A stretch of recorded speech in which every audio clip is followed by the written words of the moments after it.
राम राम शेतकरी मित्रांनो, तर आज आपण पाहणार आहोत चेन्नई येथील प्याज भाव दिनांक 29 मे रोजी 2024 चेन्नई 29/5/24 गाड्या 45 गोल्टी 800 ते 1000 रुपयापर्यंत विकलेल्या आहे शेतकरी मित्रांनो। मीडियम 1000 ते 1250 लोक विकलेले आहे।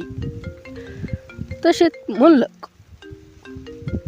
1250 ते 1350 लोक विकलेले आहे शेतकरी मित्रांनो। फुल बिग म्हणजे मोठा कांदा 1350 ते 1450 लोक विकलेला आहे शेतकरी मित्रांनो। एक सुपर म्हणजे सगळ्यात मोठा कांदा 1450 ते 1500 लोक गेलेला आहे। तर बेट 50 kg रेट 50 kgचा आहे। तर बाय बाय शेतकरी मित्रांनो, आपण अशाच नवीन व्हिडिओ पाहूया।